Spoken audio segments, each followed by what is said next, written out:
Bonjour à tous. Pas de surprise hier soir, que ce soit du côté du Grand Dole ou de Dijon Métropole. Jean-Pascal Fischer et François Rebsamen ont été reconduits à la tête de leurs intercommunalités respectives. Changement de visage en revanche du côté de la communauté urbaine Creusot-Monceau, c'est Isabelle Louis, la nouvelle maire de Montceau-les-Mines, qui a été élue présidente. Attention, si vous devez circuler aujourd'hui dans le Doubs, et notamment à Besançon, des routes seront fermées à partir de 10h ce matin en raison de la classique Grand Besançon-Doubs. 120 coureurs prendront le départ de cette 6e édition qui compte pour la 5e manche de la Coupe de France de cyclisme sur route. Départ à 11h30 de l'Esplanade des Droits de l'Homme avec une arrivée en fin d'après-midi en haut du belvédère de Montfaucon. Après une saison 2025 ambitieuse, l'opération Au cœur de nos fermes jurassiennes revient dans le département du Jura. Ce programme proposé par la Chambre d'agriculture du département vise à faire découvrir au grand public la diversité de l'agriculture jurassienne à travers des portes ouvertes organisées jusqu'en décembre. Un calendrier plus adapté, comme nous l'explique Sylvie Michaud, élue à la Chambre d'agriculture du Jura. On avait le dimanche à la ferme qui était historique, c'était le premier dimanche d'août.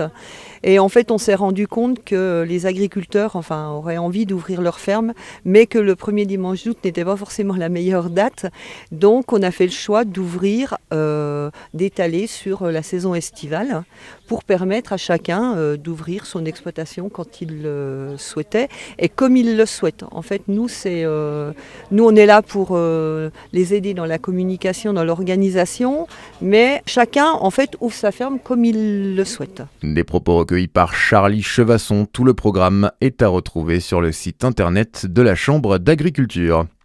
Dans le reste de l'actualité, Sébastien Lecornu reçoit les représentants des boulangers et des fleuristes. Une réunion prévue à la mi-journée à Matignon, alors que le Premier ministre a promis des solutions pour qu'ils puissent travailler le 1er mai après le report en début de semaine du projet de loi. Des annonces sont attendues dans la foulée.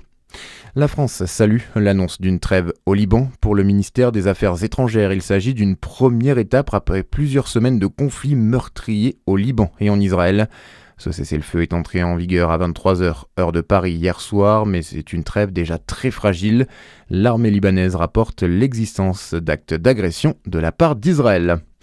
La Cour d'appel de Paris rend son verdict aujourd'hui à l'encontre du cinéaste Christophe Rougia. On le rappelle, le parquet a requis 3 ans de prison pour agression sexuelle sur l'actrice Adèle Haenel alors qu'elle était âgée de 12 à 14 ans. Le cinéaste de 61 ans nie les faits.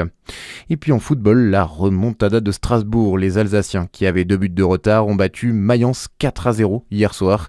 Ils décrochent leur billet pour les demi-finales de la Ligue Europa Conférence.